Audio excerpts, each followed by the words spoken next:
A nossa aula de hoje é sobre o olho humano e os instrumentos ópticos. Vamos imaginar a situação inicial com a chamada pinhole. Pinhole, para quem já começou a pensar em termos de inglês, significa o buraco de alfinete.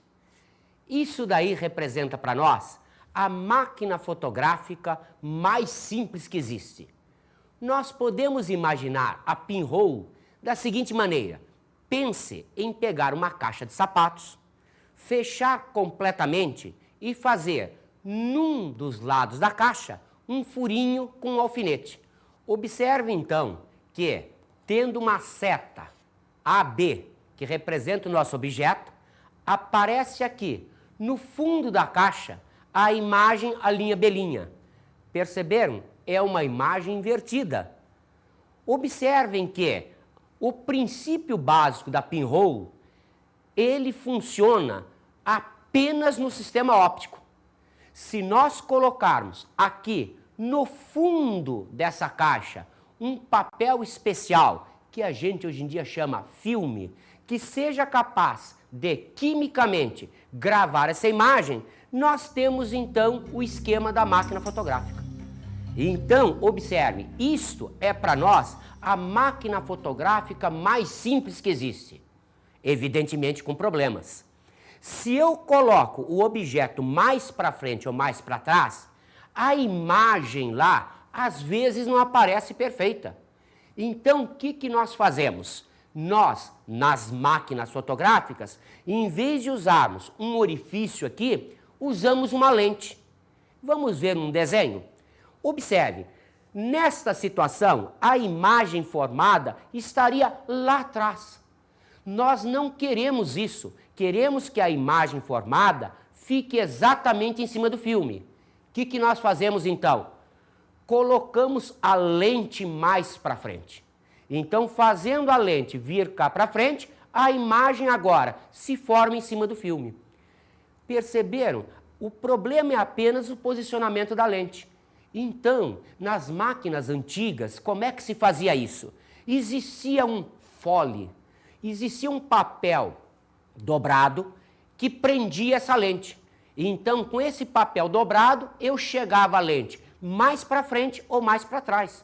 Evidentemente, o problema seríssimo era que, como isso é um papel dobrado, ele era encerado, bem trabalhado, mas daqui a pouco, nas dobras, ele começava a rachar. Então, no que ele rachava, entrava a luz, danificava o filme. Então, a partir daí, começaram a substituir esse sistema de fole por um sistema de parafuso. Você, girando a lente, você fazia ela chegar para frente ou para trás. Vamos mostrar isso numa máquina fotográfica? Observe, então. O filme está aqui no fundo da máquina. Quando eu giro este parafuso, observem, a lente chega para frente ou para trás, fazendo a focalização da imagem sobre esse filme. Observe, então, que o fato do parafuso girar leva a lente para frente e para trás. Também é interessante se observar que isso daí está marcado. Nesta situação, a lente está o mais possível longe do filme. Observe que está marcado aqui a distância de 1,2 metros. Significa que eu posso focalizar objetos que estejam a 1,2 metros da lente. Observe, quando se faz isto, eu consigo um ponto marcado ali infinito. O que quer dizer isso? Observe, estamos em física. O infinito é um ponto relativo, como tudo mais em física. Então, para esta máquina, como a lente dela é muito pequenininha, mais de 10 metros é tudo infinito. Isto é, 10 metros, 20 metros, 50 metros, isso tudo para ela representa sempre o infinito.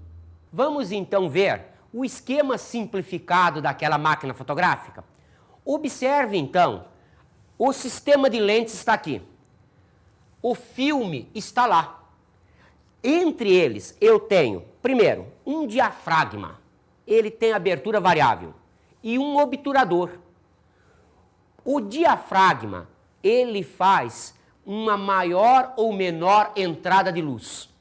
O obturador, ele breca completamente a entrada de luz ou abre completamente. O filme, ele é feito com uma determinada sensibilidade. Então, dependendo da quantidade de luz que entre, eu vou imprimir esse filme de uma maneira pior ou melhor.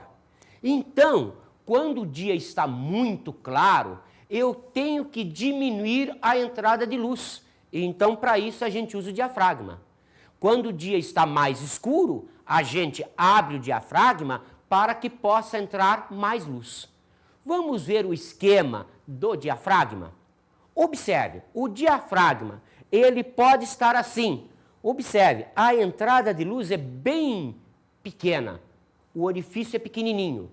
Eu posso fazer uma entrada de luz um pouquinho maior. Observe, uma entrada de luz ainda maior. Observe, uma entrada de luz ainda maior. Vamos mostrar isso para vocês com um diafragma real? Observem, aqui o diafragma está bem fechado. Quando eu faço isso, observem, eu vou abrindo o diafragma. Olha lá, agora existe grande entrada de luz. Outra vez, estou fechando o diafragma, estou abrindo o diafragma. Vamos então falar sobre o obturador? Cuidado, pense um pouquinho comigo. Imagine que você vai bater uma fotografia de um objeto que está longe e o dia está nublado. Pergunta, você abre ou fecha o diafragma? Você responderia, eu tenho que abrir o diafragma para entrar mais luz. Mas lembre-se, o sistema não é gaussiano. Se você abrir o diafragma, vão entrar os raios não vizinhos ao eixo principal, então a fotografia vai ficar desfocada. Nos cantos não vai aparecer uma imagem nítida. Conclusão, você deve fechar o diafragma. Mas aí vai entrar pouca luz. Como é que eu resolvo? Usando o obturador. Observe, o obturador, ele faz a entrada de luz direta por um determinado intervalo de tempo. Então, eu posso trabalhar com o obturador em 1/60 do segundo, 1/125, 1/250, 1/500 e assim sucessivamente. O que significa isso? O diafragma estando fechado, vai entrar menos luz. Mas, se eu tiver mais tempo de exposição, o obturador aberto mais tempo, vai entrar luz suficiente para marcar a imagem no filme. Evidentemente, eu só posso fazer isso se eu tiver alguma coisa parada. Se eu for fazer um instantâneo, eu não posso fazer isso. Observe, então, que o esquema que nós temos para a máquina, agora pode ser mostrado justamente para aquela máquina que vocês viram. Olha lá, o esquema está aí. Uma vela, a objetiva com sistema de lentes, existe aqui o diafragma e lá está o filme. Perceberam, então, que esta lente aqui vai ser jogada para frente ou para trás para que a imagem seja exatamente focalizada em cima do filme. O diafragma da câmera, ele funciona como a íris do nosso olho. De que forma isso acontece? Nosso olho, quando você tem uma incidência muito grande de luz, quando tem muita luz, teu olho, a íris ela tende a fechar. Para quê? Para filtrar uma quantidade menor de luz e para você conseguir enxergar. Se é uma luz muito forte, você não consegue ver, ela fica muito clara. Quando você tem pouca luz, por exemplo, se você está num ambiente escuro, como um laboratório fotográfico, o que acontece? Teu olho ele fica procurando uma forma de enxergar algum ponto. E o que acontece? Tua pupila dilata e a íris abre. É dessa forma que funciona na máquina fotográfica. Primeiramente, uma máquina fotográfica manual como essa, ela tem o quê? Ela tem a tampa traseira, aqui onde você abre e coloca o filme. Que aqui daí o filme você vai variar de asa, de modelo de filme, depende da situação que você vai querer trabalhar. Após colocar do filme, você fechou a máquina, tem o botão do disparador, puxou, que esse é o botão disparador e esse é o botão tracionador. O que ele faz? Um bate a foto e o outro avança o filme para você poder bater a nova foto. A íris ela se localiza aqui na lente da máquina fotográfica. Você regula a íris de acordo com o número. No caso, a íris aqui, essa lente que eu tenho, ela vai de 1.8 a 22. O que significa essa numeração? Diferente do que a gente está acostumado, que o maior número talvez seja a maior abertura, ela é o contrário. No caso, nessa lente, a 1.8 é a maior quantidade de luz que eu tenho nela e a 22 é a menor incidência de luz. O que nós temos na máquina fotográfica também seria o botão de velocidade. O que seria a velocidade? Quando você está trabalhando em conjunto, a velocidade com a íris, ela vai te dar uma quantidade de luz necessária para que esse filme saia, para que essa foto que ela saia uma foto boa, não seja uma foto velada, uma foto perdida. E como que funciona a velocidade? Dependendo do modelo de câmera, você tem ela da velocidade B até, nesse caso dessa câmera, a velocidade 4000. O que seria a velocidade 4000? A velocidade 4000 ela é utilizada mais no esporte. O que acontece? Um carro que passa muito rápido, por exemplo, na Fórmula 1, com a velocidade 4000 você pode controlar o instante na hora. E o que significa isso? Ela seria 4000 frações de segundo. Outro recurso que nós temos na máquina fotográfica seria a asa. O que é a asa da máquina fotográfica? É a regulagem do tipo de filme que você vai querer utilizar. Geralmente você vai na banquinha, num posto de gasolina, na própria loja de fotografia e pede um filme para a máquina. Você compra geralmente o filme asa 100, que é o filme mais usado, ou o asa 400.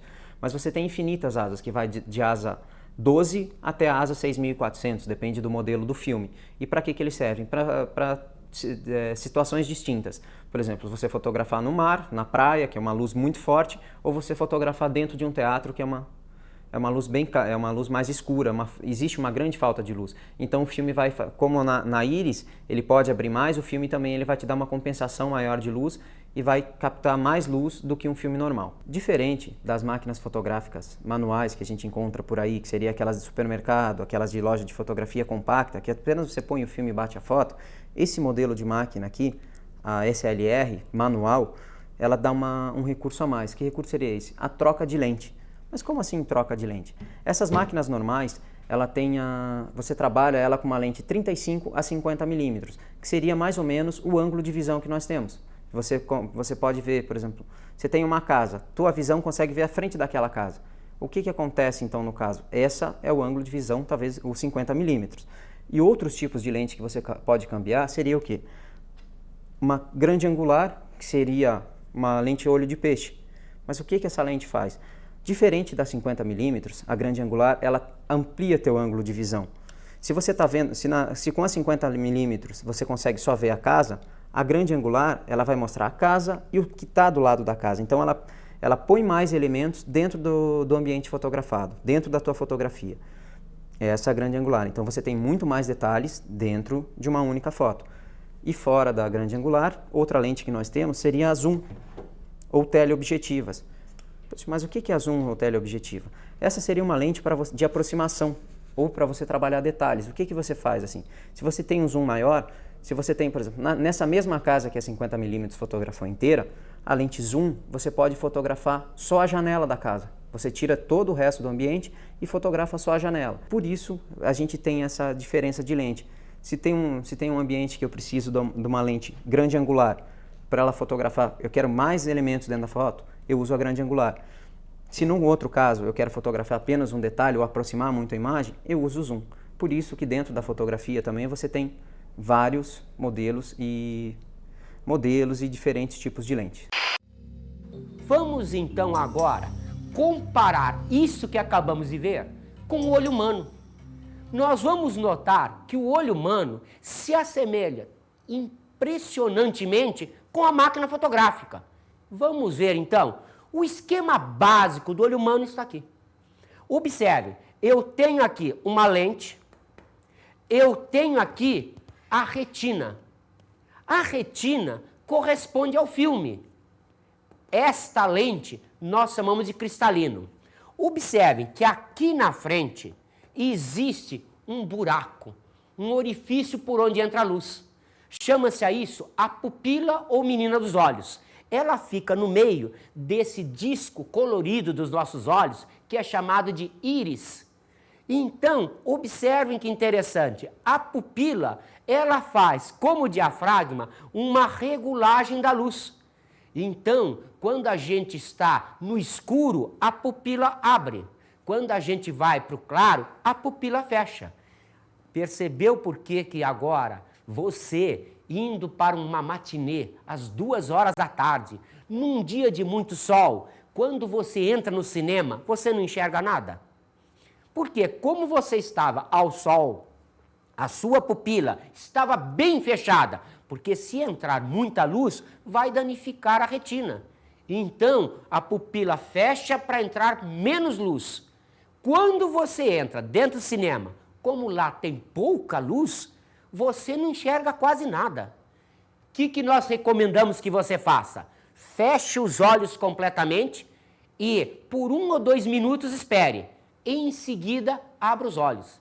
Se você não tiver carência de vitamina A, lembrou-se da biologia, você vai notar que agora você está enxergando bem melhor. Por quê? Porque a pupila vai se abrir, desde o instante que você tenha fechado os olhos, ficou escuro, então ela abre e você começa a enxergar tudo dentro do cinema. Às vezes até muito mais que você deveria observar. Agora vamos ver, dentro de um padrão normal, como é que o olho comporta. O olho se comporta da seguinte maneira. Numa visão normal, observe, essa lente chamada cristalino, ela tem que fazer com que a imagem seja focalizada, como a máquina fotográfica, exatamente em cima do filme, que é a retina. Então, o esquema normal é esse. Mas perceberam? Nós não temos a possibilidade com a máquina de levar a lente para frente e para trás. O que a gente faz então? Na realidade, o que a gente faz é o cristalino se adaptar. Então ele pode ficar mais delgado ou mais bojudo. Então, com isso, ele muda a focalização. Então, o cristalino se adapta às distâncias. Então, quando eu olho para perto, o meu cristalino fica mais bojudo. Quando eu olho para longe, o cristalino fica mais delgado, adaptando-se, então, a essa lente, a situação clássica da posição e da imagem. Observe, então, que quando eu tenho alguma coisa lá no infinito, eu conjugo um feixe de raios paralelos.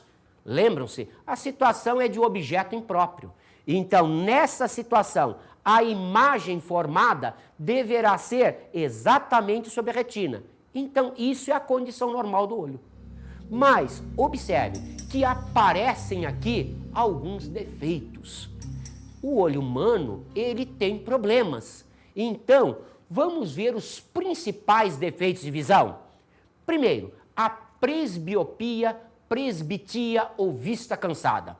O que acontece nesse esquema? Como nós dissemos, o cristalino deve se adaptar às distâncias. Então, existem músculos, chamados músculos ciliares, que fazem com que o cristalino fique mais bojudo ou mais delgado. Evidentemente, na nossa vida inteira, a gente está olhando para perto, olhando para longe, olhando para perto, olhando para longe. Então, esses músculos estão funcionando de tal maneira que o cristalino vai se adaptando a essas distâncias. Ora, esses músculos também se cansam. Então, depois de algum tempo, o que acontece? Eles não conseguem mais se adaptar à distância perto e longe. Então, você vê, as pessoas que têm presbiopia ou presbitia, elas não fazem o sistema de, tendo o objeto no infinito, conjugar exatamente a imagem em cima da retina. Então, o que acontece? Passamos a usar óculos, passamos a corrigir, melhorar a visão usando uma lente associada ao nosso cristalino. Observe que na situação clássica da presbiopia ou presbitia, como é um defeito de adaptação, a gente não enxerga nem bem de perto nem bem de longe. Costuma-se dizer, no meu caso, que já não tenho pouca idade, nós dizemos, a gente tem problema com os braços. vai se ler alguma coisa, a gente pega uma coisa para frente, para trás, para frente e para trás, até conseguir um ponto onde o cristalino seja capaz de enxergar bem.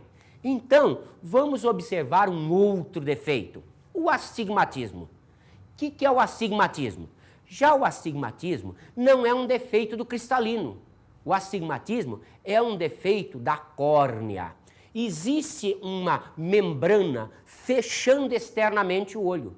Essa membrana é transparente. Quando a gente não enxerga bem, a gente procura forçar o olho. Por exemplo, quando a gente quer enxergar bem de longe, a gente faz assim. Quando a gente quer enxergar de perto, a gente faz assim. Então, no que a gente arregala o olho, que a gente aperta o olho, a gente começa a deformar a córnea. Deformando a córnea, aparece então esse defeito chamado astigmatismo.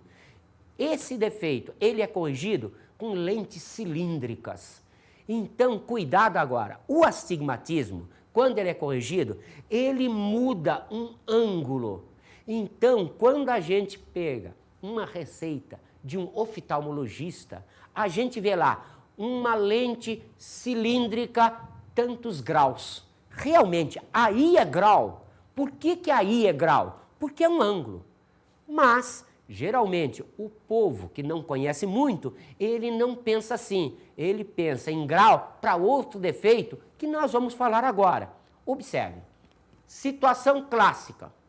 Vamos ver outra vez a situação normal do olho. A miopia. Então, observem agora o que acontece na miopia. A situação normal do olho, vamos representar assim. Observe, aqui é o chamado ponto remoto, lá no infinito. Esse é o chamado ponto próximo. A acomodação, como dissemos, é feita pela adaptação que o cristalino faz automaticamente. O que acontece num olho míope? Num olho míope, o ponto próximo está mais próximo. Você já ouviu alguém dizer que fulano não enxerga um palmo na frente do nariz? Por que se diz uma coisa dessas? Porque esse ponto próximo, na realidade, ele está, em média, isso é biologia, isso não é matemática, está em média a 25 centímetros do olho. Pense comigo, a mão, o chamado palmo, tem 22 centímetros. O nosso nariz, tem gente mais nariguda, gente menos nariguda, mas uns pelos outros, o nariz tem aproximadamente 3 centímetros. Então, 22 com 3 dá 25 centímetros. Então, se eu fizer assim, esse é o ponto onde a gente, entre aspas, enxerga bem. É o ponto próximo. O míope tem esse ponto próximo mais perto dele. Por que isso? Observem. No olho míope, ele está alongado. Como ele está alongado, a imagem se forma, entre aspas, antes da retina. Então, o que se faz? A gente coloca uma lente associada ao cristalino para quê? Para que o ponto remoto seja outra vez formada a sua imagem lá na retina. Da mesma maneira, é como se eu afastasse esse ponto para a sua posição normal. Então, observe, a correção de olho da miopia é feita com uma lente divergente. Vamos observar um outro defeito, a hipermetropia. Observe, na hipermetropia, a situação normal do olho. Outra vez o nosso desenho clássico. Na hipermetropia, o que acontece? Esse ponto está afastado do olho. O indivíduo enxerga bem de longe, pouco de perto. Então, o que eu tenho que fazer? Agora, eu tenho que usar uma lente para aproximar isso. Então, observe, outra vez o esquema de correção. Este olho, ele está encurtado. Então, em posição normal, o que acontece? Na realidade, a imagem se formaria atrás da retina. Então, o que eu faço? Eu associo ao olho uma lente convergente.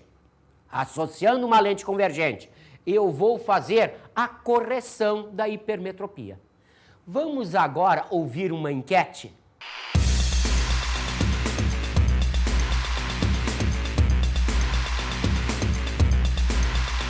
Qual que é o teu problema de visão? Meu problema? Nenhum, tô feliz, não tenho problemas. Tá, e por que você usa óculos? Ah, de óculos, é miopia. Qual desses esquemas aqui representa o teu problema, sabe me dizer? Esse aqui, Só porque você leu ali, né? claro. Sei lá, isso aqui, sei lá. Ah, só porque tá escrito ali miopia, né? Tá lendo bem, né? Pois é. Com óculos esse também dá para enxergar, né? No caso da miopia, a senhora enxerga bem de perto, é isso? Eu enxergo.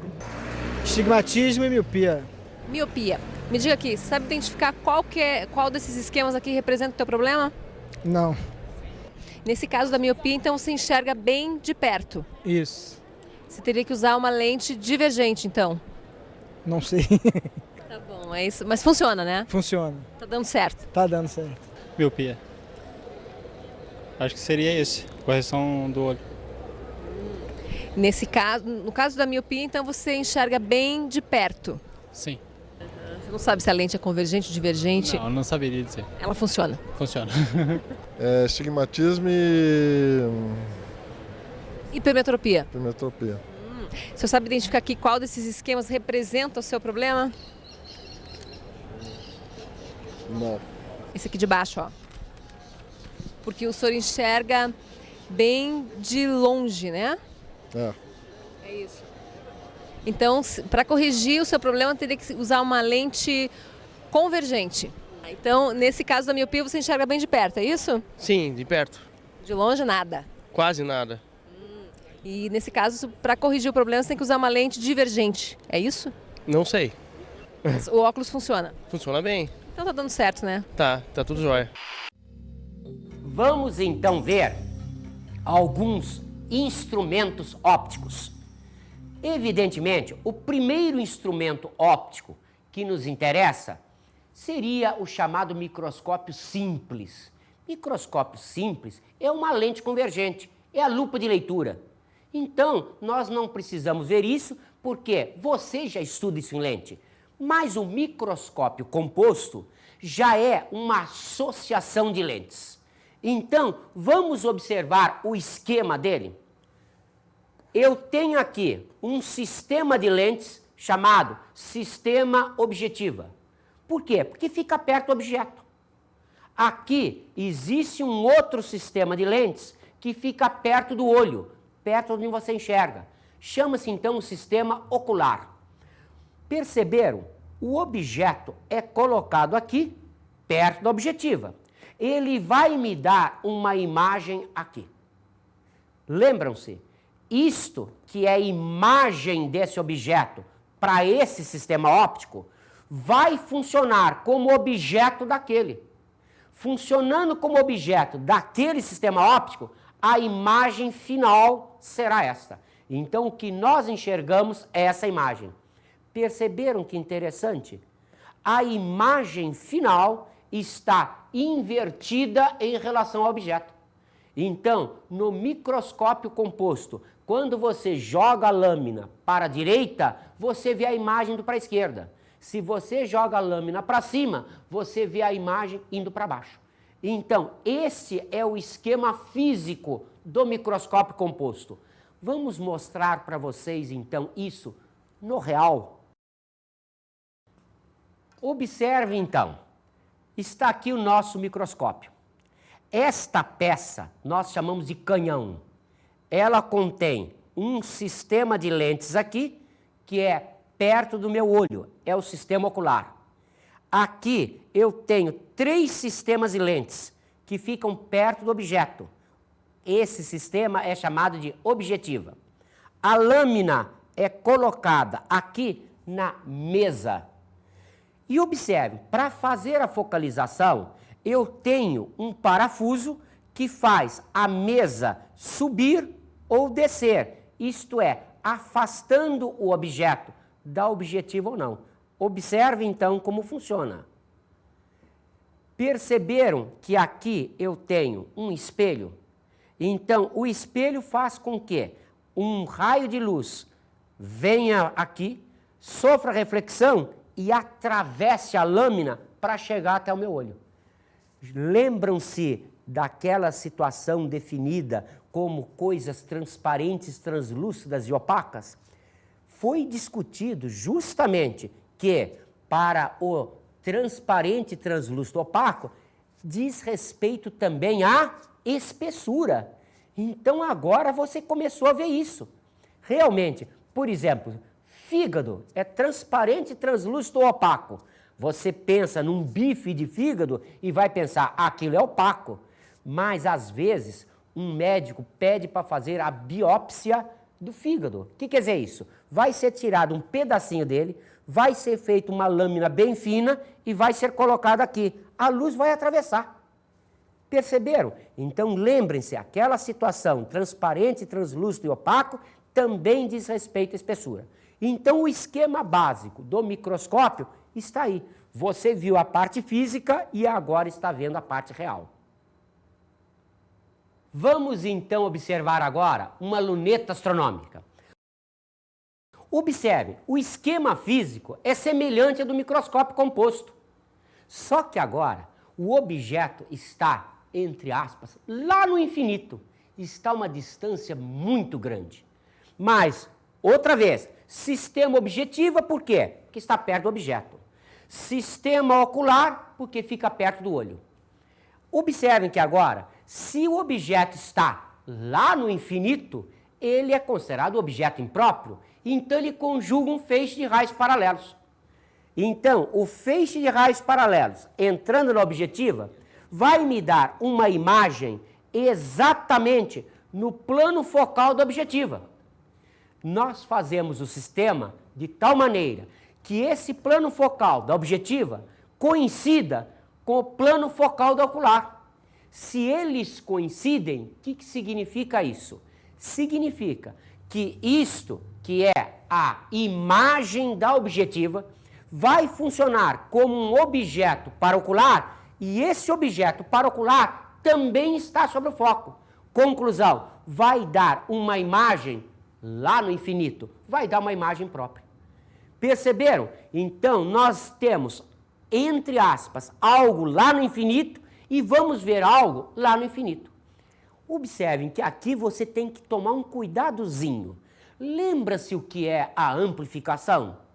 A amplificação representa a relação entre o tamanho da imagem e o tamanho do objeto. Pergunta nossa, na luneta astronômica, você tem uma imagem maior que o objeto? Pense, cuidado. Você não pode dizer que quando você pega a luneta e olha para a Lua, a imagem vai ficar maior que o objeto. Você já imaginou o tamanho da Lua? Então, o que você tem? Cuidado, aqui, o que nós fazemos é a amplificação angular, não é a amplificação linear. Então, o que a gente faz é considerar o ângulo visual. Pense comigo, quando um avião está no chão, ele é grande? Quando ele sobe, ele encolhe? Não. Mas o que acontece? Quando ele está no chão, eu vejo através de um ângulo grande. Quando ele sobe, eu vejo através de um ângulo pequeno. Então, isso se chama o ângulo visual. Então, o que a luneta faz é isso, aumentar o meu ângulo visual. Então, a impressão que eu tenho é que eu estou vendo aquela imagem maior do que seria a imagem vista a olho nu. Então, a amplificação, no caso da luneta astronômica, é feita angularmente. Representa a relação entre a tangente do ângulo de saída sobre a tangente do ângulo de entrada. Tangente de B sobre tangente de alfa. Qual é a diferença dessa luneta astronômica para uma luneta terrestre? Quase nenhuma. Observe, o que acontece na luneta terrestre é que eu gostaria sempre de ter a imagem direita em relação ao objeto. Então o sistema é semelhante, mas aparece aqui uma outra lente chamada veículo para fazer a inversão da imagem. Vamos então às nossas dicas de estudo?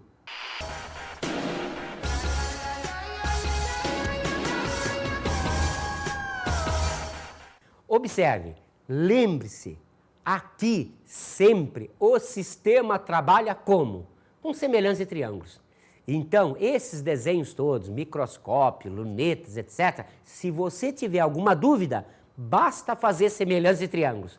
A função da matemática é essa, servir de ferramenta para a física.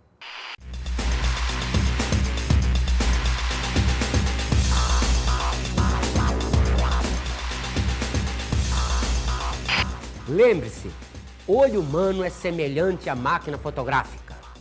Lembre-se, os aparelhos ópticos trabalham sempre usando a mesma ideia básica. É um sistema ocular, um sistema objetivo. As suas imagens podem ser reais, virtuais, mas sempre, quando você pensar em situação de espelhos, de lentes, vale sempre as aproximações gaussianas.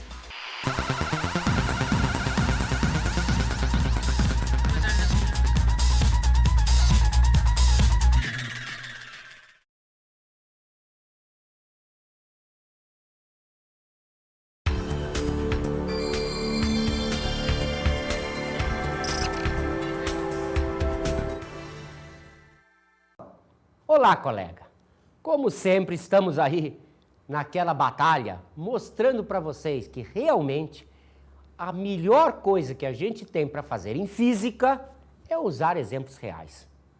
É sempre mais fácil, mas como a gente trabalha com exercícios e os vestibulares cobram coisas teóricas, é interessante a gente chamar a atenção dos nossos alunos nesta aula para algumas situações. Por exemplo, sempre que pensar em situação de lunetas, quer seja astronômica, quer seja terrestre, olho humano, quando se pensa em máquina fotográfica, dividir bem aquelas que fazem imagens reais e aquelas que fazem imagens virtuais. Por exemplo, óculos. Óculos, trabalhar sempre com imagem virtual. Já máquina fotográfica, olho humano, trabalha-se sempre com a imagem real. Então, seria interessante sempre a gente mostrar o esquema para eles num desenho, que não consegue se mostrar isso no real completamente. Então, por um desenho, quando é que deve se ter a imagem real, quando se tem a imagem virtual?